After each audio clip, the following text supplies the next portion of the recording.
Hello everybody, my name's Molly Rumbelow. I'm a Blue Badge guide and a City of London guide, and I'm one of the team of guides that's bringing this programme to you today.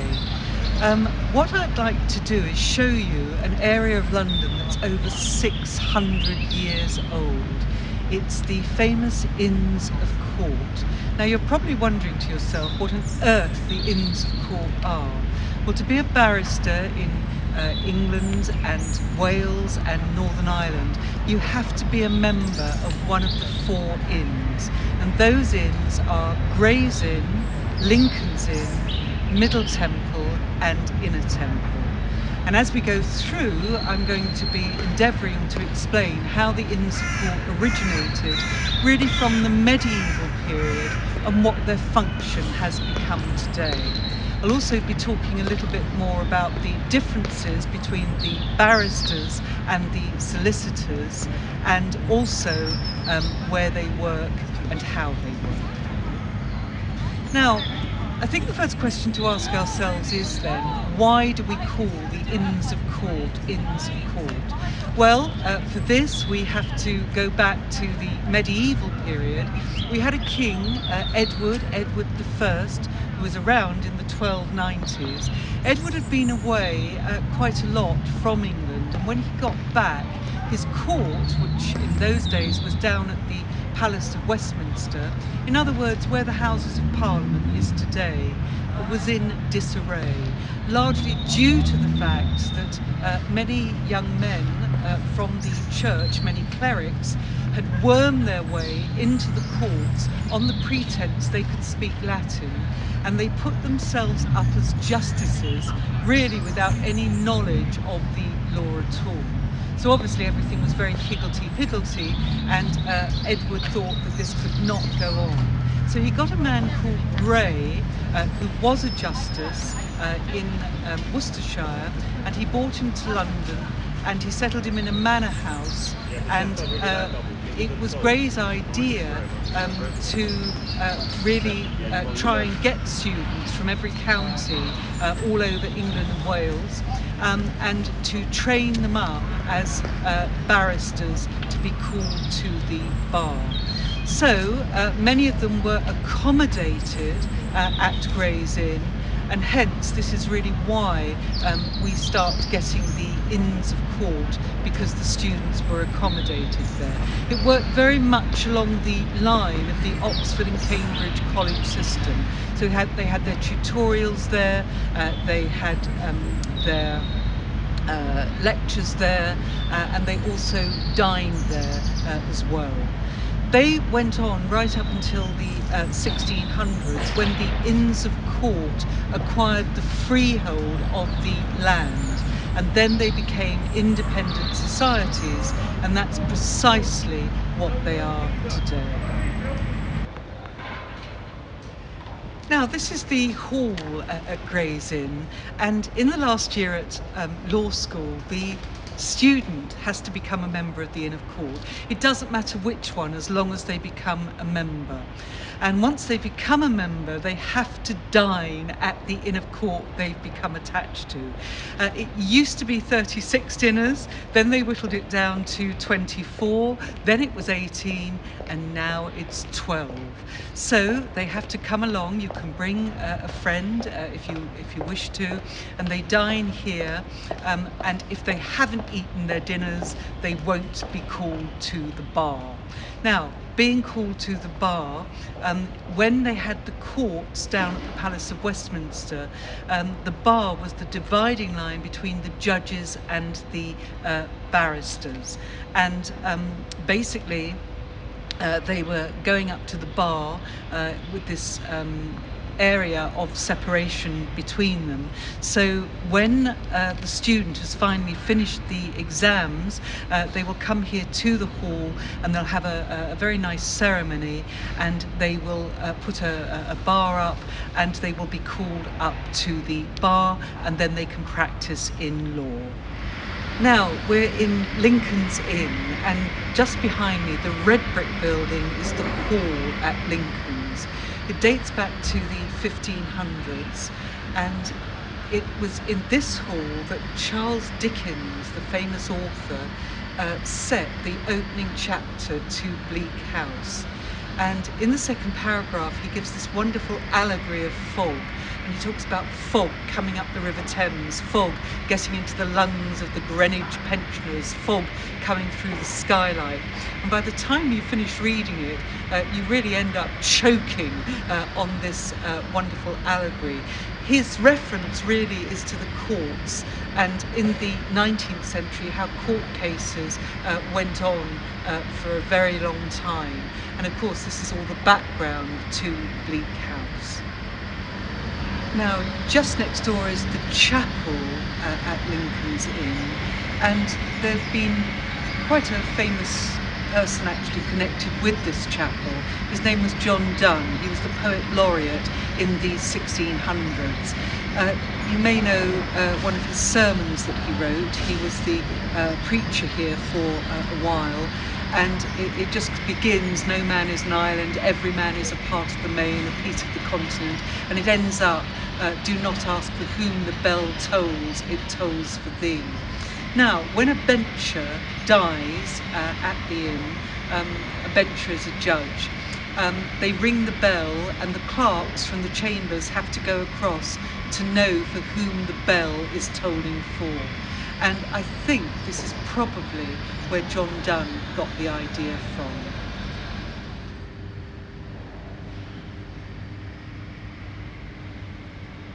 This is all the cloisters underneath the chapel.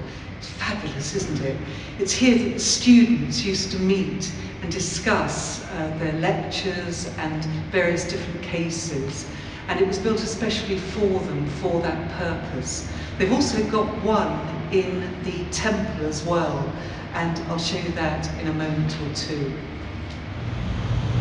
As one goes into Middle Temple, it's just off of Fleet Street.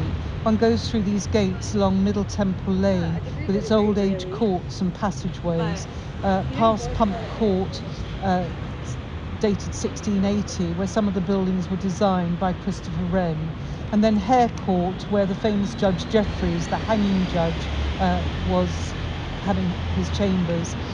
We arrive at Fountain Court and the Middle Temple Hall. This is the finest Elizabethan hall in London. It dates back to 1562. It has a double hammer beam roof, and it's also a Elizabethan screen and a minstrel gallery. Elizabeth I attended dinners here. Also, a bright up-and-coming young actor by the name of Will Shakespeare gave one of the first performances of Twelfth Night. At the far end of the hall, you will see the dais, the bencher's table for the use of senior members of the inn. It's made from a single oak tree in Windsor Forest and was given by Queen Elizabeth I. Now we're here at the Inner Temple, and this is the Undercroft. It's just by the Temple Church. It was designed by Christopher Wren. It at one time was owned by the Knights Templars. These were the poor order of chivalry. They went to the Holy Lands accompanying pilgrims, and come the Fourth Crusade, they became very heavily involved in the fighting. They acquired land and became very powerful. So much so, the French abolished the order, and we did the same here. Later, the land was leased to the lawyers. Later, they acquired the freehold, and it becomes an independent society. The temple was built, like many Crusade churches, on the round, probably modelled on the Holy Sepulchre of Christ in Jerusalem. Inside the building, there are monuments of the knights that were buried here, and there was much damage done to the church during the war, but it's been restored beautifully now. The churchyard is nearby, and in a plain stone coffin lid, Oliver Goldsmith, the famous author of Vicar of Wakefield, is buried. So this magnificent building behind me is the Royal Courts of Justice. Built in the 19th century, and it's one of the second best neo-Gothic buildings in London. The first one, of course, being the Houses of Parliament. It was built by an architect called Edmund Street, and in it it's got over 100 courts and 1,000 rooms. Quite an impressive building. It's here that the civil courts take place, and also they have the appeal courts as well. And it was this building that replaced the courts that were down in Westminster, the Palace of Westminster, up until the 19th century. And it's here that our barristers work. I hope that you enjoyed this little presentation of the Inns of Court. There is of course so much more to show you, and I'm hoping one day that you'll come to London and we can take you around and show you around. Thank you very much.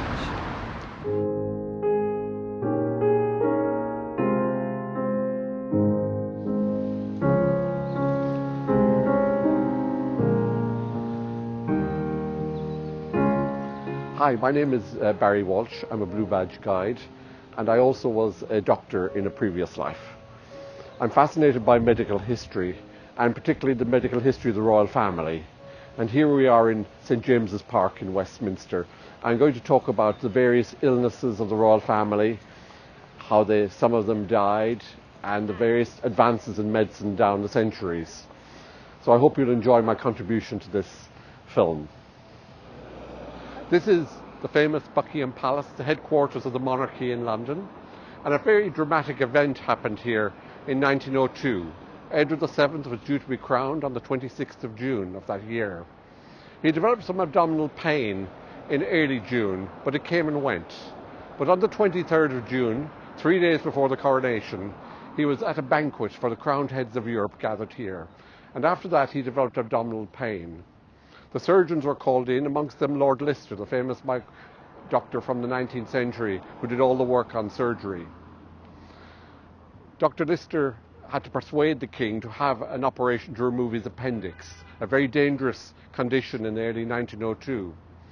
The king protested. He says, "But I've got to be crowned in 3 days. How can I do this?" And the doctor famously said to him, "Sire, you will not be a king in 3 days, you will be a corpse." The surgeon who actually operated on the king was Sir Frederick Treves, the famous surgeon who looked after the Elephant Man, Joseph Merrick, at the London hospital some decades earlier. The famous words of Dr. Treves in describing a surgeon, it says, "You must have the fingers of a lace maker and the grip of a seaman to be a good surgeon." An operating theatre was established in Buckingham Palace, and they operated on the king on the billiard table here at the palace. As they were giving him an anaesthetic to knock him out, he turned blue on the table, not getting enough oxygen into his lung. So they tugged on his beard, opened up his airways and got the air into his lungs, and they proceeded with the operation. As they opened the abdomen, they found an abscess around the appendix. They plunged in the knife, and out came the royal pus. The king recovered and within 3 days was actually smoking cigars again. But the coronation had to be put off for 6 weeks in order for the king to have convalescence and to recover. So the dramatic story of the appendix operation here at Buckingham Palace in 1902 reminds us of how amazing medical history was made here at that time. Here we are in the beautiful Queen Anne Place near Buckingham Palace. These houses were put up in the 1700s, and this is where we have a statue of Queen Anne. Now, Queen Anne had one of the most disastrous medical histories of any monarch in British history. She had 17 recorded pregnancies, but not a single child survived her. She lost a great many through miscarriages, through stillbirths. 2 children lived to the age of 2 and died of smallpox. And her 12-year-old son, the Duke of Gloucester, died at the age of 12 from hydrocephalus, or water on the brain. So Queen Anne had no children survive her. And that's why the dynasty changed from the Stuarts to the Hanoverians. We don't know why Queen Anne had these particular problems. It's a range of different incidents in her pregnancies, so it still remains a mystery. Olivia Colman played her in the film recently of The Favourite, and she won an Oscar for that performance. And it showed her with a great many medical problems, including ulcers on her legs. And she died of the dropsy, edema or fluid on the legs, from either kidney or arthritis in 1714. and sadly she died quite young. So Queen Anne is one of those monarchs that had no children survive her, and it's with that we always get a dynastic change. We're in front of the banqueting house. This is one of the first classical buildings put up in this country in the 1620s. It was here on Fridays throughout most of his reign of King Charles II that the king conducted what is known as the royal touch. This was a faith-healing exercise to treat people with the scrofula. Scrofula was a disease that gave you enlarged lymph glands in the neck and led to skin discoloration and damage. The king, it is estimated, treated 100,000 people throughout his 25-year reign. And he conducted the ceremonies here most Fridays when approximately 600 people would be treated during this service. To get a ticket for this treatment, you had to put in an application, and the Surgeon Generals would check you out up at a pub in Covent Garden called the Cross Guns. Such demand was there for this ticket that 7 people died in a crush trying to get into that pub in the 1680s to get a ticket to come to the banqueting house be touched by King Charles II. The ceremony of the royal touch died out with Queen Anne in 1714, but had been going on for 8 centuries. It's one of those extraordinary services that reminds you of the dignity and the divinity of the Stuart dynasty at this time. The death of King Charles II in 1685 is described as a case of iatrogenic regicide. This means the medicines killed him. The king suffered a stroke in February of 1685. Stroke was called apoplexy in those days. The doctors were called, and over the next 6 days they gave him a massive amount of different treatments, hoping to revive him. They took 18 ounces of blood from the king. They applied Spanish flies on his skin to raise blisters. They put red-hot pokers on his skin to raise vesicles. They purged him. They gave an enema of rock salt. They rubbed pigeon excrement into his feet. They finally gave him some drops of extract from a man's skull and shavings from the hairball of an eastern goat, which is called a goa stone or bezoar stone. The king was exhausted and said to his doctors after 6 days, by this time there were 75 people attending him, he said to them, "Gentlemen, I'm so sorry that I've been such an unconscionably long time dying," and he promptly died. So poor King Charles II had a very, very painful death, and it's thought to be an example of where the medicines didn't work at all, and if anything they probably sped him on his way to his death.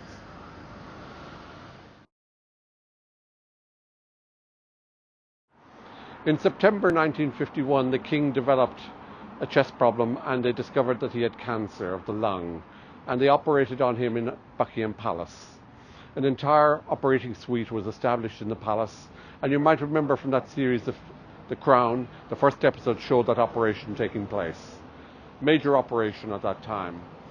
The king recovered, but sadly about 5 months later, in February 1952, he died in his sleep suddenly at a relatively young age. Here in the sculpture we can see the Queen Mother and George VI visiting the East End of London during the Blitz. The Queen Mother famously said she could look the East End in the eye after Buckingham Palace itself was hit by bombs. When she was Duchess of York in the 1920s, her husband was then Duke of York and he had a terrible stammer. She arranged for him to be seen by Lionel Logue, an Australian speech therapist. He was one of the first speech therapists in the world. And he had helped Australian soldiers regain their voices following shell shock. And he worked with George, the Duke of York, who later became George VI, for about 10 years, helping with breath control. And this became really important in the Second World War. You might remember the film The King's Speech, where he was able to do breath exercises and breathing exercises to help him deliver major speeches, particularly during the Second World War. Here we've got a sculpture showing the Queen Mother famously attending Ascot. She was very fond of the horses and attended Ascot horse race for most of her life. Here we have her with the corgis. She introduced the corgis to the royal family, and the Queen to this day has always had corgis as a pet in the royal family. The Queen Mother was able to avail of the modern advances of 20th century medicine, particularly when it came to her hip. At the age of 95, she developed pain in her right hip and underwent a hip replacement. 3 years later, she had a fall and she required her other hip to be replaced at the age of 98. So she was a very strong lady, and she went on to live to 101 with the advances of medicine, which had helped her keep her health right to the end of her life. This is St. James's Palace, one of the oldest palaces in London. It was established by Henry VIII in the 16th century. Originally on this site was a leper colony, which was moved out at that stage. In 1737, a dramatic event occurred here because Queen Caroline of Embark, the wife of George II, died here. In November of 1737, Queen Caroline developed abdominal pain. She was given the standard treatment for the day, but it had no effect. And the king suggested to the doctors that they examine her abdomen. Up till then, people didn't examine the royal abdomen when they were doctors. But they pulled back the bed covers and discovered that she had a hernia around her umbilicus or belly button, and sadly it had strangulated. So a very dangerous condition. Now today a medical student could probably deal with it, but back then this was very dangerous. Anything involving surgery around the abdomen led to a risk of peritonitis. So most of the surgeons refused to help because they couldn't do anything for her. But 2 surgeons were prevailed upon to relieve some of the pressure on her lesion. So as they leant over her doing the surgery here at St. James's Palace, one of their wigs caught fire in the candlelight. And it reminds us how surgery was conducted in the 18th century. The Queen, in all her illness, was actually able to laugh. It was such a funny thing to happen. But sadly, some 9 days later, she died from this condition. So poor Queen Caroline of Embark didn't survive her condition here at St. James's Palace in the 18th century. Another part of the story of the death of Queen Caroline was, as she lay dying, the king came to her with floods of tears on his cheeks, and she said to him, "Sire, you must marry again after I die. I insist you must marry again." "No," he says, "I shall not marry again, but I shall take mistresses." So one of the more amusing stories associated with the death of Queen Caroline. Here we are in front of the Victoria Memorial, and this shows Queen Victoria as an aged monarch. She was on the throne for 64 years and died in 1901. In the last 20 years of her life, she had a lot of medical problems, and she had a new doctor then called Dr. James Reed. She'd first met him up at Balmoral, and he spoke German, so Queen Victoria got to like him very much. He worked very hard to look after her health in the declining years of her life. At times he had to attend on her 6 times a day for consultations, often at 10 o'clock at night. In the final weeks of her life, he was particularly busy. At one stage in her life, he decided to recommend that she change her diet because Queen Victoria famously loved rich food and rich desserts. He recommended Benger's food supplement. She took the supplement and she continued eating all her puddings and her desserts as well. So she wasn't the easiest of patients to look after. Queen Victoria availed of all the latest advances in medicine during her reign, and she took chloroform for the birth of her 2 children, Leopold and Beatrix. They were their 2 youngest children, because she didn't like the pain of childbirth.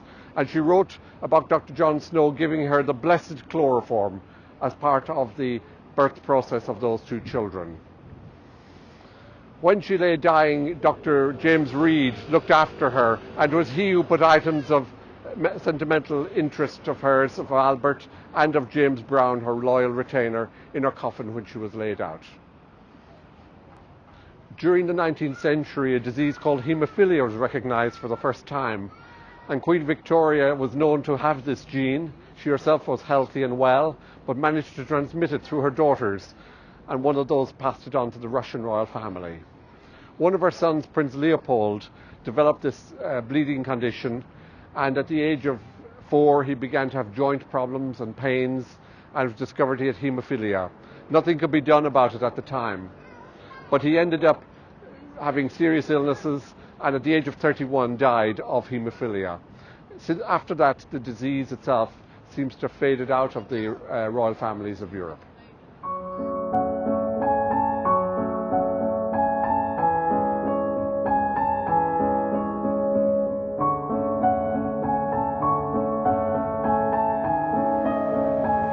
Welcome to Elegant Chelsea. My name's Clarissa Skinner and I'm a Blue Badge Guide, and I'm going to take you through the back streets and show you some of the gorgeous houses around here. This area has long been associated with literary and artistic characters, and I'm going to be telling you some of their stories today. So here we are in artistic and literary Chelsea. It has a very long heritage of literary and artistic figures. However, you may want to grab your garlic and your cross while standing outside this house, for this is the former home of Bram Stoker, who wrote Dracula. It's claimed he was inspired to write Dracula after a crab dinner induced nightmares. Most people think that Dracula was inspired by Vlad III, Vlad the Impaler, a terrible 15th century Romanian ruler who killed his enemies by having them impaled on spikes. Now, if that wasn't enough, he then had them boiled, skinned and eaten by animals.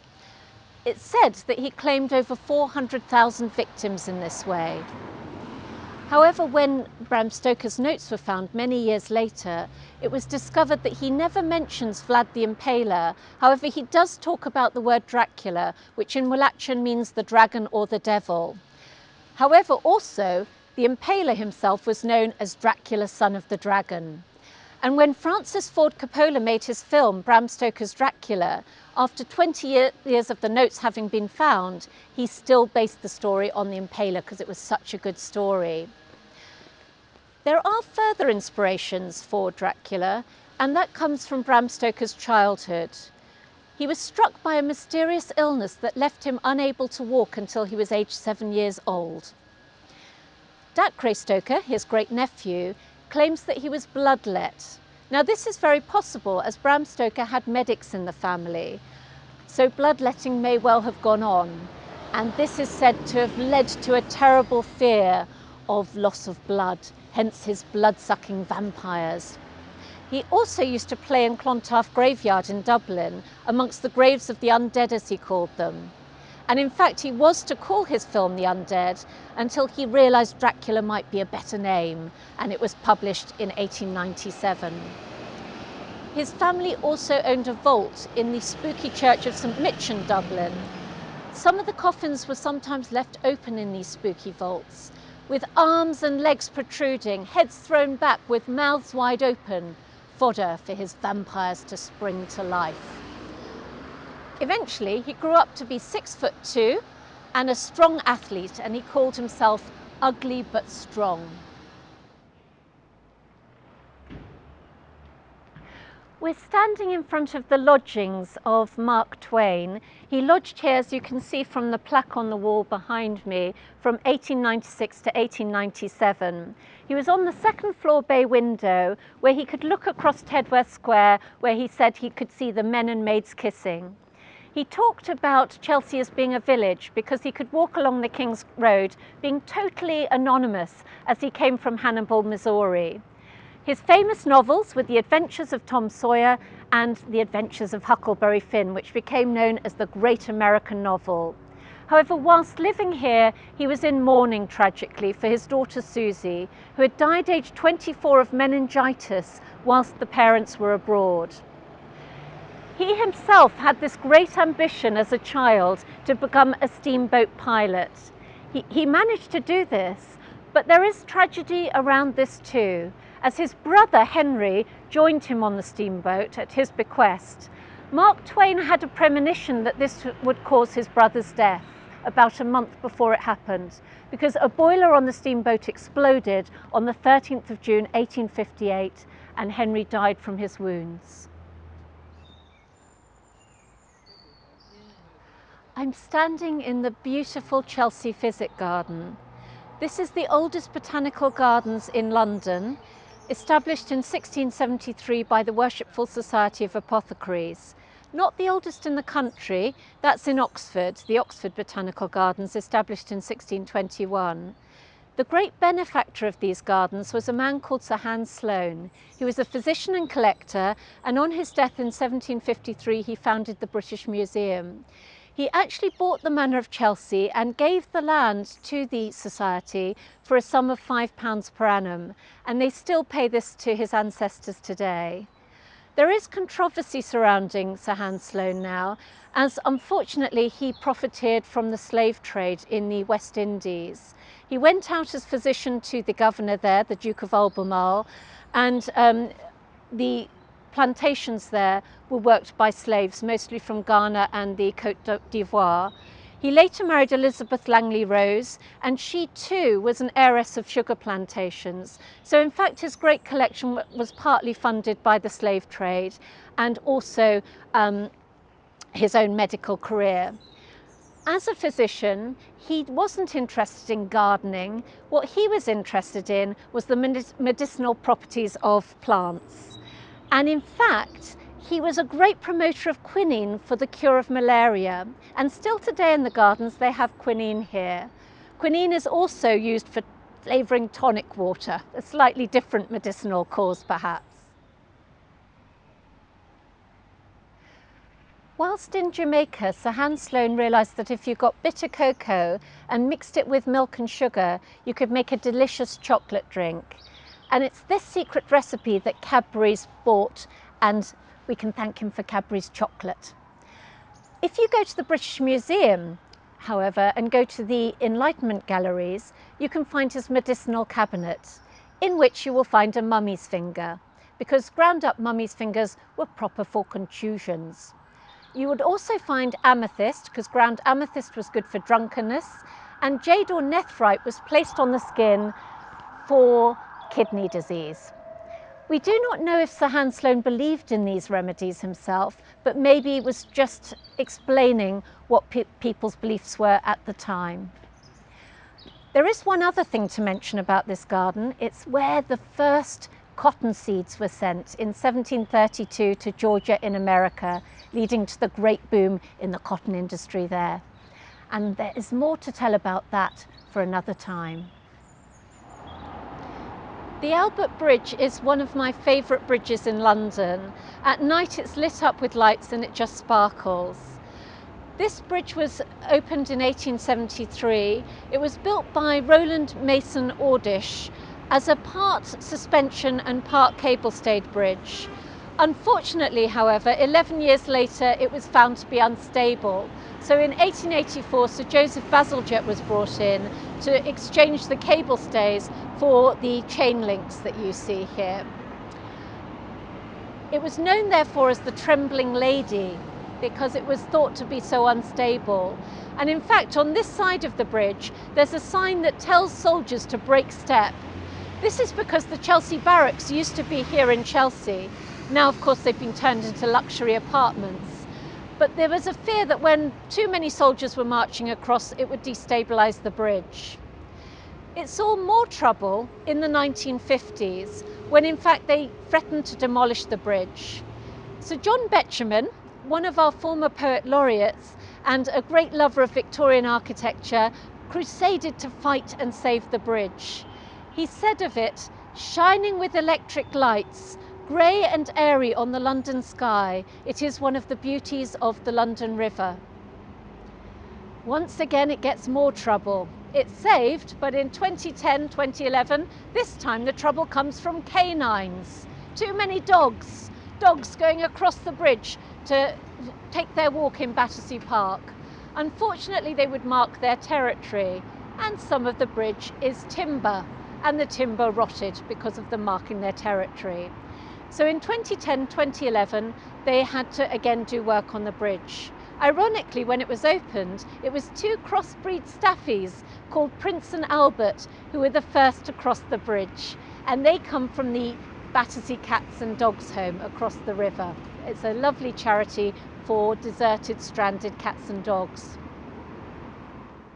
I'm standing outside the oldest pub in Chelsea. The Cross Keys was established in 1708 and many famous people have come to drink at this pub. If you look at the blue plaque above me, you can see that artists have come here. People like J.M.W. Turner, famous British artist, and two very famous American artists, John Singer Sargent and James Abbott McNeill Whistler. We've also got some of the great authors such as Dylan Thomas, who wrote "And Death Shall Have No Dominion," his famous poem, and also his famous radio play Under Milk Wood. Agatha Christie, famous for The Mousetrap. That is the longest running play on our London West End. It's been playing at St Martin's Theatre in Covent Garden since 1952, that's 68 years. And we also have the rock stars, of course. We've got Bob Marley, and also the Rolling Stones members came here. Mick Jagger lived near this area. Also, just along from Mick Jagger on Cheyne Walk was the home of Keith Richards, another Rolling Stone. The Cross Keys also has a royal history, as it's here that Prince Harry celebrated his 31st birthday. They're passionate about food here, and they have the concept of field to fork, the idea of having fresh seasonal produce. They claim to have the best Scotch eggs. Unfortunately, the previous owner to the current one wanted to demolish it and turn it into a 5-bed mansion for himself that would have gone for £10 million. But I'm delighted to say the locals stumped up and saved this precious little gem. So this is the former home of Mick Jagger, who moved in here with Marianne Faithfull in the late 1960s and lived here until 1975.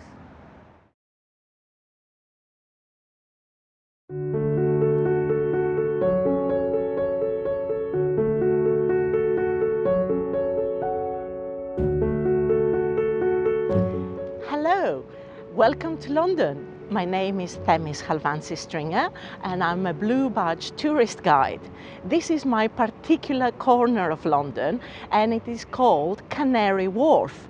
It is not named after the little birds, but actually the Canary Islands in the Atlantic Ocean, where a lot of the trade from there arrived in London. In the 19th, 20th and even in the 21st century, Canary Wharf is one of the most cosmopolitan areas of London. Thousands of people come here every day to work in banks, investment companies, trade funds, and it's estimated that about 120,000 people call this place their working area. It would have been the same situation in the 19th century. It was here in Canary Wharf that the two famous dockland areas were created, the West India Docks and the East India Docks. If you think that just the trade for tea was estimated in the 19th century to be worth £30 million a year, you can imagine all the wealth that was pouring into the country. Today, it is not tea that gets imported here, but information, shares, deals between different banks. And it is thought that £19.7 billion every year are generated from the Canary Wharf area. But also, it's a beautiful place to come and visit, different from other more traditional areas of London, and with its own character and feel. It has lots of restaurants, lots of coffee places, a shopping centre, and you can just come and explore this area with me. Now, we're outside the West India Docks. This is one of the gates to the whole of the Docklands area. And the whole of the docks were created at the beginning of the 19th century as a place for storing goods, but also loading British products that would go to places around the world. It was actually very busy working at the Docklands because it was considered at the time to be good employment. You would not be employed by the year, but by the day. You'd have to come to this spot. There would be people standing on wooden platforms and you would have to catch their eye so that you could actually be given the right to work for the day. Why did people go to all this bother? Well, because they were paid quite good money. They would get 17.5 pence a day for their work. That's the equivalent of £15 a day today. Would we bother? I'm not sure, but prices are different today. So maybe we would consider coming and working for the docks.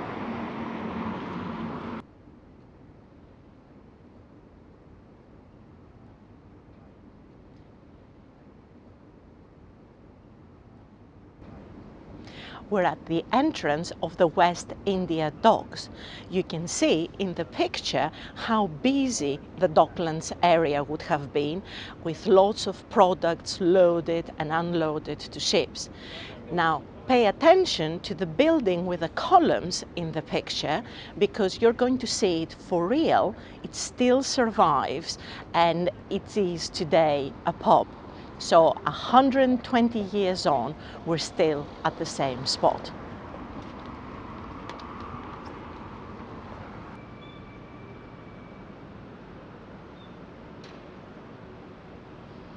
There are a lot of interesting stories about everyday people and their interaction with the Docklands area, and also a lot of stories about British trade in countries around the world.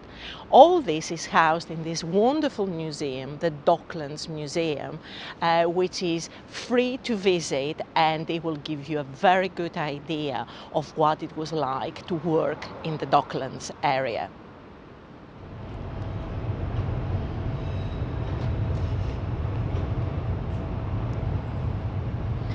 We are now in the heart of the Canary Wharf area. This area is all about multinational companies and banking. It was here that in the 2008 credit crunch, the famous entrance to the Lehman Brothers building was filmed and transmitted around the world. And that, the collapse of that company signaled the beginning of the credit crunch. Now, Canary Wharf actually has a lot of connections with Canada, if you would believe it. A lot of the buildings, a lot of the streets, a lot of the squares in Canary Wharf have Canadian names. The building behind me with the diamond patterns is actually called Newfoundland. And what is the connection with Canada? Well, some of the very early building in the area, transforming the area from Docklands to a business area, was actually done by a Canadian company called Olympia Holdings. Now, if you want to come to Canary Wharf, most probably you will use public transport. The underground station is Canary Wharf Underground Station in the Jubilee line, and actually it is an amazing engineering project. It was created by a famous English architect called Sir Norman Foster, and it was created with the dimensions of almost a cathedral.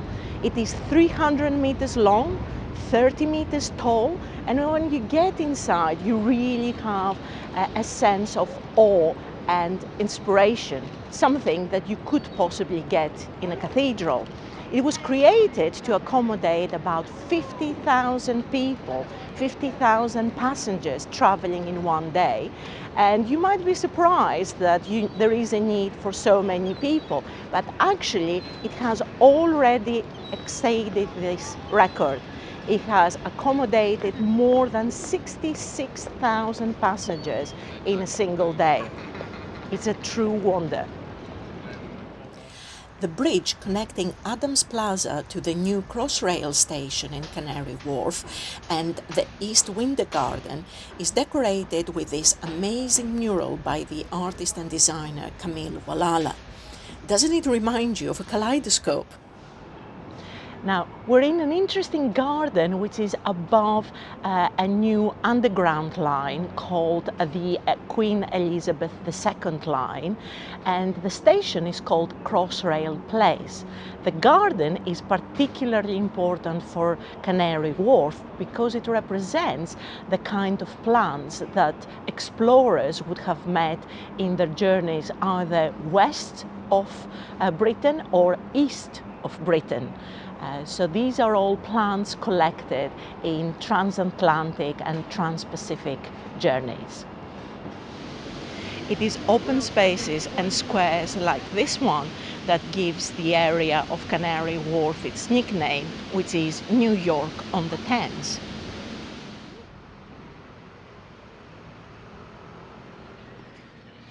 We're still by the River Thames, but this time we have moved to the south side and you can see Canary Wharf behind me in the distance. We're next to this famous river, the River Thames, which has been called liquid history. This area is Greenwich, the Royal Borough of Greenwich, and it will become very familiar to you because when you get off your cruise, it will be in Greenwich that you will disembark. Greenwich still has a lot of connections with the river and with maritime history, but not with trade. This time it is all about the Royal Naval School and the observatory on top of the hill at Greenwich. Now, being next to the river means that you have to talk about famous ships, and none is more famous than Cutty Shark, a tea clipper designed and built in Scotland but used for the tea trade. It was essential that tea reached London as quickly as possible so that it wouldn't lose its flavour. And while Cutty Shark was particularly built for that, it was actually mostly employed in the wool trade, transporting wool from Australia to Britain. It managed a maximum speed of 17.5 knots, or did the passage from Australia to London in 69 days, which was an amazing record of its time. The name Cutty Shark comes from the 18th century poem Tam O'Shanter by Robert Burns, who was one of Scotland's most famous poets.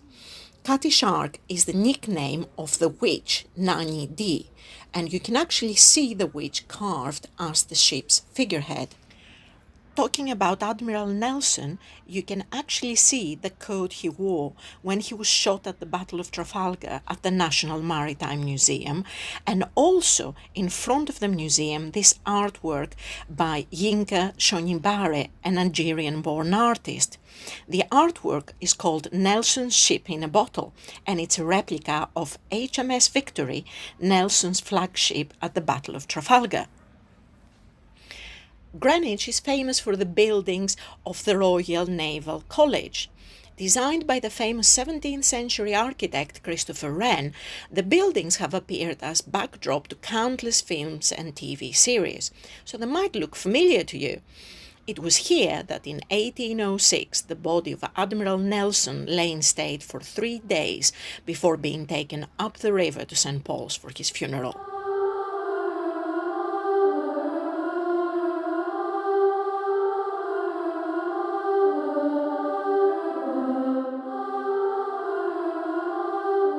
Well, ladies and gentlemen, hello, and I'd like to welcome you to the area of central London known simply as the City of London.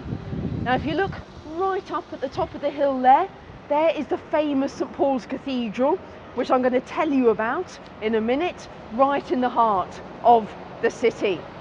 Now, the City of London is today's financial district, but it is also the oldest part of central London. First built by the Romans almost 2,000 years ago in the year AD 47. So over that time, it has amassed a long history of triumphs, disasters, famous buildings, famous personalities. And I'm going to tell you some stories connected to all of that on this tour. Well everyone, I would like to welcome you to St Paul's Cathedral, which is probably the most famous site within the City of London. Now St Paul's has been the centre of Christianity within the city for the last 1400 years, because the very first St Paul's Cathedral was built on this spot in the year 604 AD. Now that was the first cathedral. This one that you see in front of you here is the fifth St Paul's to be built on this site. And this particular one is 300 years old, dating back to the year 1710, when it was completed by the famous architect Sir Christopher Wren. Now St Paul's does have two major functions. It is above all a place of worship, but is also a visitor attraction. And if you ever go in there for a religious service, then it's free entry. But if you go in as a visitor attraction during the opening hours of the day, then you have to pay to enter. Now going back briefly to the religious services, one of the most popular that takes place after the closure of the cathedral is Evensong. And the choir boys all sing in the cathedral, and the acoustics are amazing. Their voices just boom up to the top of the dome and back down again. So if you ever get the chance to come back to London, it is a great experience. There we go, right on cue. It is a great experience to come in there and see Evensong and hear the choir boys singing. Now one of the most famous things about St Paul's Cathedral architecturally is the massive dome on top. And if you pay to go in there as a visitor, you can climb a lot of the way up the dome. But do bear in mind that there are a lot of steps and there's no elevator that you can use. Now, looking up at the dome, you can see the triangular shaped pediment, and directly above it you can see the white railings, almost the balcony directly above it there. That is a section of the dome called the Stone Gallery. 376 steps to get up there, but you do get the most spectacular views, as well as an extremely good appetite for lunch immediately afterwards. Now one of the most famous events, not only in the life of St Paul's Cathedral, but in the life of London generally, was the bombing, the Blitz, the systematic bombing of London by the German Air Force 80 years ago in the Second World War. Now the Blitz lasted from September 1940 to May 1941. And this area of London was one of the worst to be bombed during that time, because it was a financial district. The Germans targeted it specifically. Now St Paul's Cathedral, being such an icon, the Prime Minister Winston Churchill said at all costs St Paul's must survive, and survive it did. I'll tell you how in a minute. But what we have right here is the memorial to the firemen who were on duty during the Blitz, trying to put out the fires, and were killed. We also have a second part to the memorial for firemen who've been killed in the course of their jobs after the Second World War. Here we have on top the firemen, all with a hose pointing it right in the direction of St Paul's Cathedral. And as I said, this positioning was quite deliberate, because on duty in St Paul's during the war were some volunteer watchmen whose job was to pick up an incendiary bomb, a firebomb that had landed in their zone within the cathedral, pick it up and put it out in a bucket of sand before it went off and set the whole building on fire. I have to say, for that kind of work I would want to be paid, but that was one of the reasons why St Paul's Cathedral survived. Of course, with high explosive bombs, nothing whatsoever could be done about those. And 2 sections of the cathedral were actually bombed with high explosives during the war, but both are being rebuilt to an extent that you wouldn't even know it had happened. One of them actually has been rebuilt as the American Memorial Chapel to the American soldiers who were killed during the Second World War. Now we're going to make our way to some very hidden alleyways that are completely different from St Paul's Cathedral. Well, we're now in a completely different spot in the City of London from St Paul's Cathedral. These are a maze of pedestrian alleyways that are tucked away behind the main roads of Cornhill and Gracechurch Street. And when you pass by the entrances to these alleyways, you can quite literally blink and miss them completely because they're so narrow. But once you're in them, there are very many interesting stories here. And I'd like you to look at this pink building just in front of me there. This is now the Jamaican Wine House, but it's on the spot of London's first ever coffee house that was founded on this site in the year 1652. So England's addiction to coffee dates back to quite a long way. Now the name of the coffee house was Pasquarosse's Head. Very interesting name. Pasquarose was the Turkish servant to a City of London merchant. And this merchant, a Mr. Edwards, set Pasquarose up in his own coffee house because his coffee was so spectacularly brilliant. Now Pasquarose was the first, but because of this one, many other coffee houses also started being founded over the City of London. And you tended to have the situation where men working in the same business used to meet up at the same coffee house to discuss their work. And because of this, many of the famous financial institutions that we know today actually started out from these coffee houses. One of them was the London Stock Exchange that began life as Jonathan's Coffee House just down the road. You also have the big insurance company, Lloyd's of London, that started out in Lloyd's Coffee House. Now, we're going to move on a little bit further down these alleyways because very close by there is a very well-known historical restaurant called the George and Vulture that I'm going to tell you about. Well, now in front of us, the building on the left-hand side with the lantern hanging outside it is the George and Vulture restaurant. It has now been here since the very early 1800s, but before that there was a pub on this site that actually dates back to the 1100s, so a very long tradition of hospitality on this spot. Now the George and Vulture today is a very historic place to come and eat at. You have traditional English food such as fish and chips. You can never ever leave London, by the way, without having fish and chips. This is becoming the national dish of choice. There are also roast dishes, roast beef, roast pork and so on, and you have some pizzas as well for a bit of a contrast. Now one of the famous people, in fact probably the most famous person connected to the George and Vulture, is the well-known 19th century novelist Charles Dickens, who came here to eat a lot.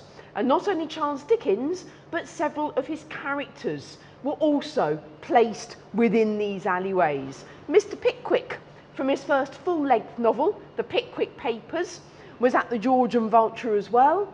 And it was also here that Dickens set part of A Christmas Carol with the famous miser Ebenezer Scrooge.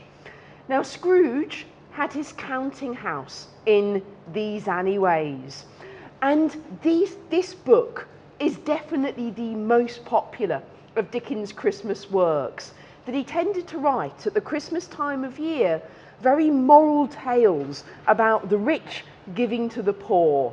And as you may know, in A Christmas Carol, Scrooge went from being the worst miser in London to one of the most generous people in the whole of the city.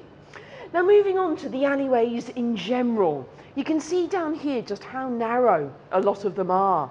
And this tends to be very much the case for London right up until the 1600s. What took place in the 1600s to bring this kind of layout largely to an end was a Great Fire of London of 1666, one of the worst disasters to ever take place in the history of the City of London. Now, it began just down the road from here in a baker's shop. The baker did not put out his oven properly before going to bed at night, and all the buildings were made of wood, the roofs were made of straw, of thatch, and the roads were narrow. So once the fire began, the strong wind blew it right through the City of London, destroying over 13,000 buildings over a period of 4 nights and 3 days. As I said, one of the worst disasters in the history of the City of London.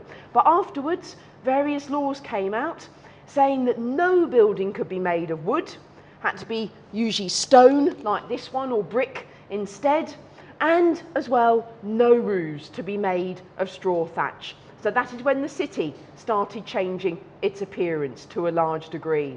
Now we're going to move on to our final stop up in the area of West Smithfield. Now West Smithfield was one of the main places of public execution in the history of London. And any one of you who saw the 1990s movie Braveheart with Mel Gibson will know all about this particular person. This is a plaque to Sir William Wallace, who was played by Mel Gibson in Braveheart, who was a Scot back in the late 12 and early 1300s. Now Sir William Wallace, unfortunately for him, lived at the time when the King of England, Edward I, was trying to invade and take over Scotland. Now William Wallace tried to stop the King of England. He went to battle against him, but ultimately he was captured, he was brought down to London, put on trial and condemned to death. And it was here at West Smithfield that he was hanged, drawn and quartered in the year 1305. Now the other famous thing in West Smithfield is Smithfield Meat Market, directly over the road. The most famous meat market in London, but you do have to like late nights or early starts to come here, because Smithfield Meat Market opens up to sell meat at 2 o'clock in the morning, 2 a.m, and it closes at 8 a.m, 6 hours later. But they always recommend that you get there by 7 a.m. at the very, very latest. So always make sure that if you come here, you do not come any later than that. Now Smithfield Meat Market, the building that we see there now, dates back to the late 1800s and is very typically in a highly elaborate architectural style because of it.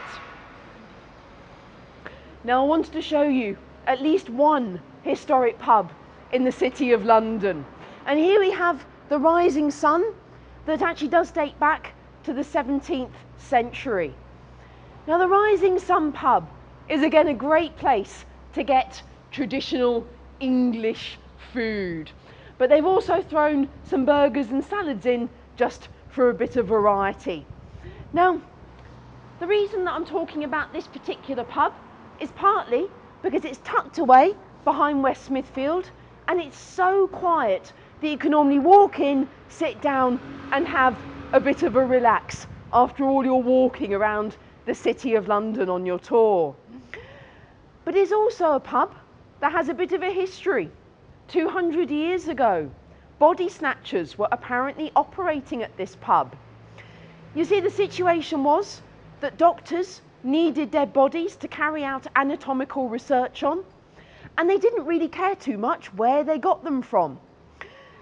So people who needed money would go into a pub and they would target anyone who'd had a lot to drink, were on their own and were starting to fall all over the place.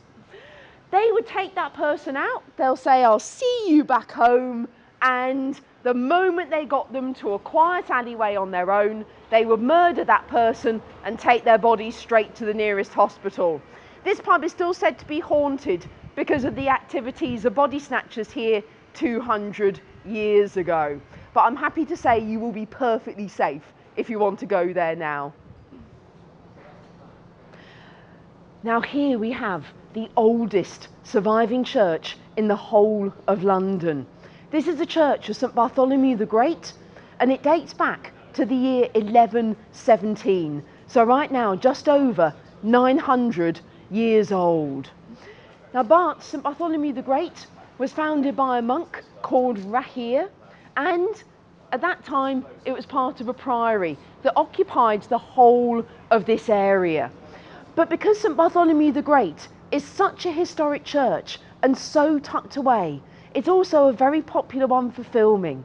And for any of you who've seen the movie 4 Weddings and a Funeral, this is where the scene at the end was filmed where Hugh Grant arrived for his wedding. And at this point, I'm not going to tell you anything more, just in case you have not seen this film, because things don't quite go according to plan.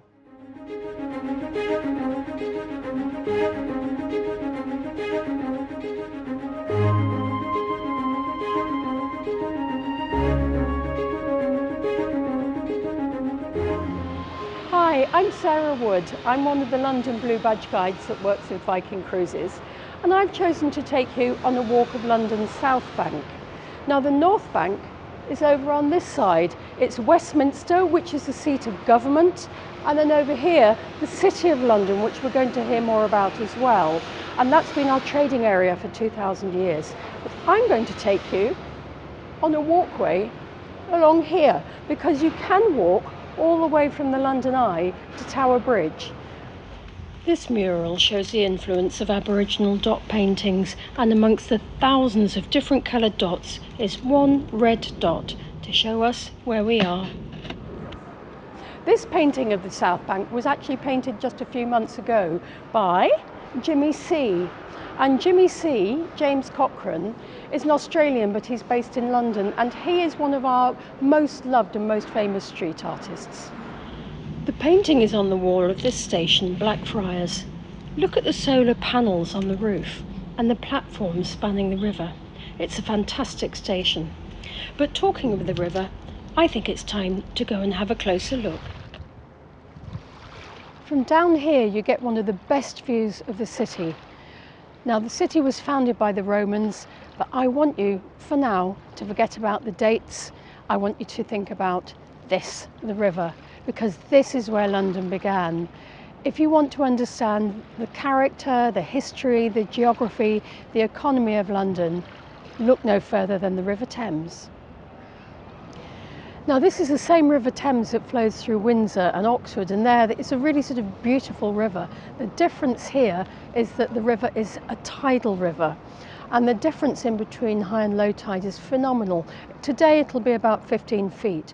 So at the moment we're about an hour and a half from low tide. The tide is coming in, and in about 4 hours' time the river will be somewhere up here. Low tide on the river was about an hour and a half ago, and you'll probably see that it's coming in. Every tide washes in all sorts of things onto the foreshore, and I just want to show you this before it disappears. It's a little brick, and on it is the letter B. I've got no idea what that comes from. All sorts of objects can be washed up by the tides. Just listen to Kate's story. Yeah, so we found some teeth down here and we didn't know what they were from. Well, they weren't humans, so that was a relief. But we took them to the Museum of London and they showed us a horse skeleton, so they actually came from a horse. In the past 20 years, the South Bank has undergone an incredible cultural revival. So today it's just as lively and buzzy and creative as it was centuries ago. This beautiful bridge, the Millennium Bridge, was opened in the year 2000 to link St Paul's Cathedral with the South Bank. And also in that summer, we opened Tate Modern, which is the gallery of modern and contemporary art, which is inside the old Bankside electricity power station. And now Tate Modern is the most visited attraction in the UK. And in 1997, Shakespeare's Globe opened. This reconstruction is as close as we can get it to the original one, But Shakespeare's actual theatre, the one that he acted in, burnt down, which isn't surprising as it was built in wood with a thatched roof. This theatre was the lifelong vision of the American actor and director Sam Wanamaker, who came from Chicago. He wanted to reclaim Shakespeare. He wanted to take it away from the sophisticated, polished performances that we're used to, and to bring it back to the rough and ready world that Shakespeare was writing for. I reckon if Shakespeare was alive today, he'd be writing for television. In fact, the producer of the BBC soap EastEnders said, "All drama nowadays owes something to Shakespeare." Shakespeare is responsible for that extraordinary, heart-stopping sense of moment, that moment when the story hangs in the air, ripe with potential.